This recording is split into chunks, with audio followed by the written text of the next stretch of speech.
You know, the topic about how the Romans invented Christianity is a very imperative topic. It's a topic I think that should go viral more and more for our African brothers and sisters to know the origin of Christianity. I'm talking about the European Roman Christianity that they even introduced to Africa that we are practicing today. See, one thing we must understand is that Christianity as a religion was invented by the ruling class to keep the poor class, the masses, in check and control. There was a time the Jews were colonized by the Romans, a period known as the Jewish-Roman Wars.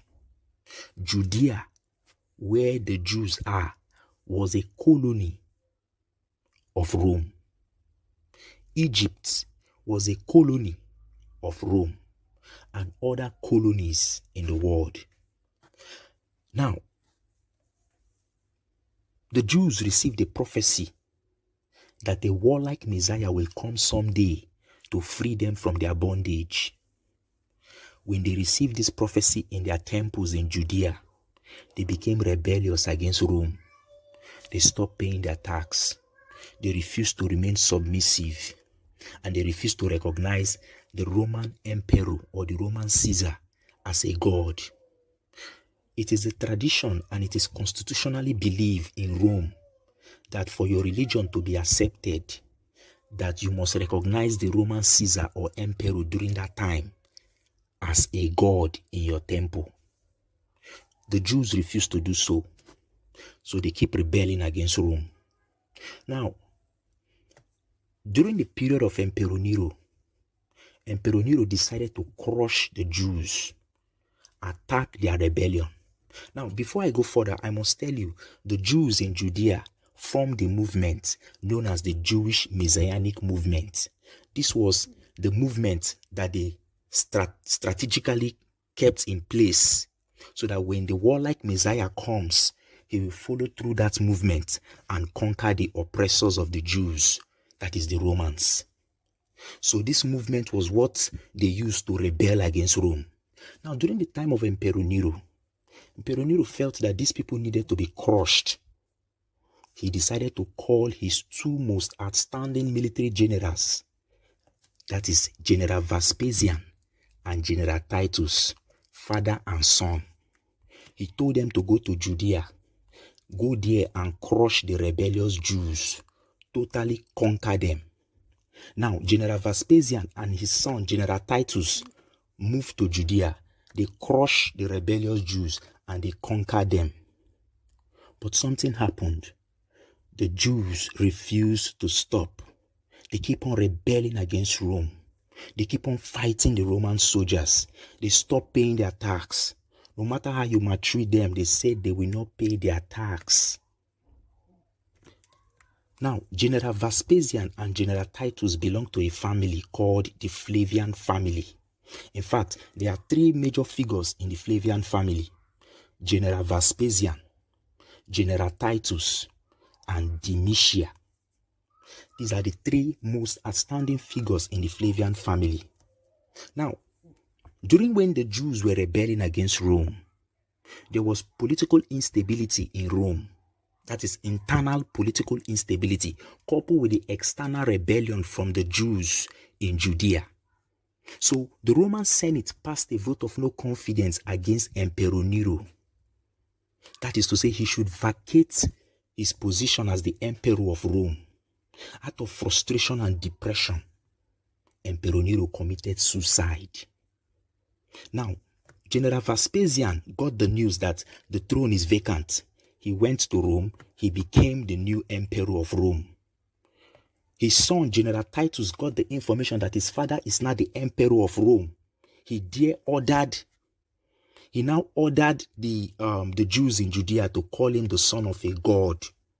Because normally, as I said earlier, it is constitutionally believed in Rome that for your religion to be recognized in Rome, you must recognize the Roman emperor or Roman Caesar as a god, and your children are children of a god.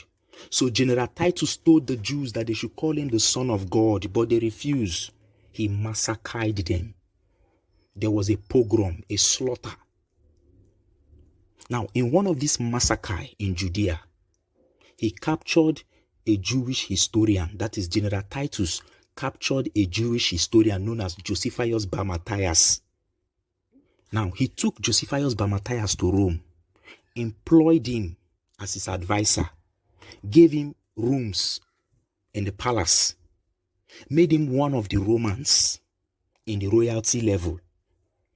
Now, it was Josephus bar Matthias, this Jewish historian, who told General Titus, he told General Titus and the entire Flavian family that it was the Jewish prophetic screw that was fueling the rebellion.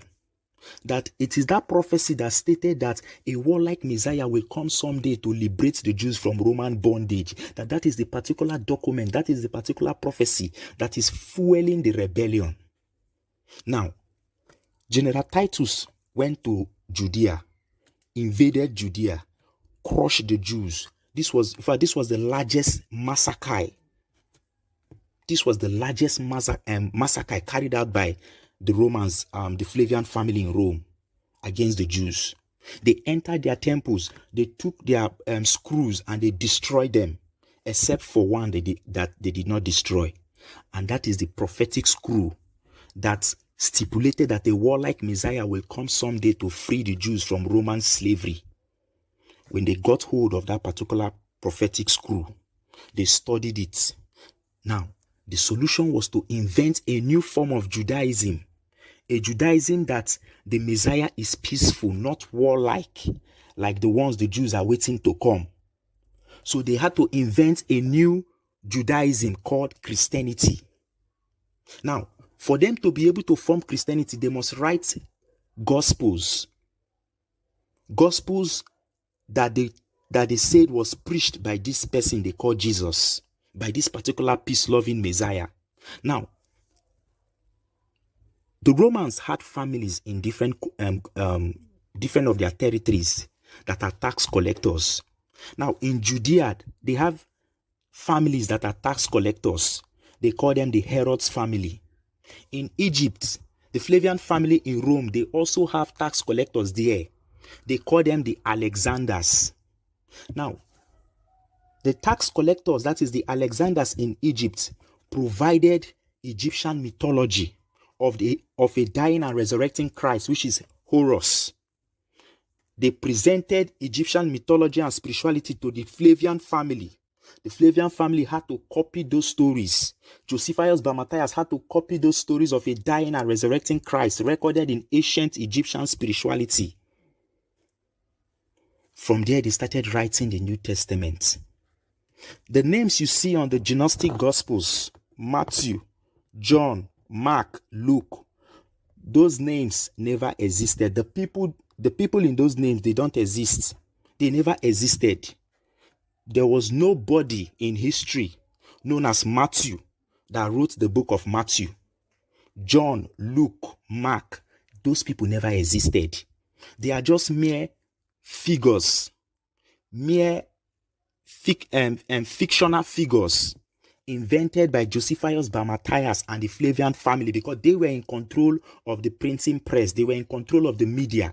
The Flavian family is a highly aristocratic, intelligent, and very brutal family. A very brutal family that would do anything to crush their enemies. And they did everything to crush the Jewish rebellion. So this was how they started writing the New Testament. By copying ancient pagan traditions like ancient pagan spirituality. They copied their stories to invent the stories you see in the New Testament, which was written by this Josephus bar Matthias, a Jewish historian. That's why you see when the Bible, that is the New Testament, when the Gospels were printed in the Middle Ages, that is in the medieval era, when the Bibles were printed during that period, they all have the history of Josephus bar Matthias, this person that wrote the Gospels, employed by the Flavian family. He changed his name from Josephus bar Matthias to Flavius Josephus. He was the person that single-handedly wrote the New Testament Gospels by copying ancient pagan traditions in different civilizations like Egypt, like Judea. Their tax collector family collected the spirituality, the mythology of those places, and they gave it to the Flavian family, who then are in charge of Rome, because we had the Flavian dynasty. That is, it was a dynasty that ruled Rome for a very long time.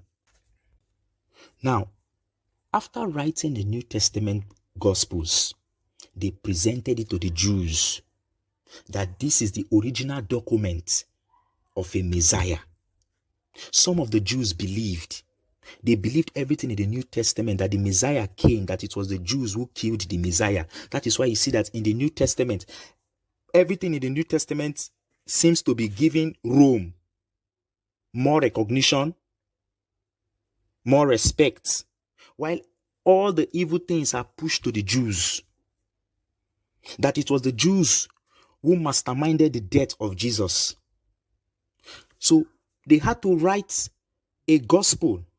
They had to write a new religious text to present their enemies as the bad ones, to present their enemies as the wicked ones. Now, remember I said they stopped paying their tax. In one of the Gospels in the New Testament, it is said, slaves, obey your earthly masters as you would obey Christ. Give to Caesar what belongs to Caesar. Slaves, obey your earthly masters as you would obey Christ. That is to say, slaves, obey your slave masters. That is the Romans. Who are the slaves? The Jews in Judea. Who are the slave masters? Who are the earthly masters? The Romans. Give to Caesar what belongs to Caesar. Who are the Caesars? The Romans.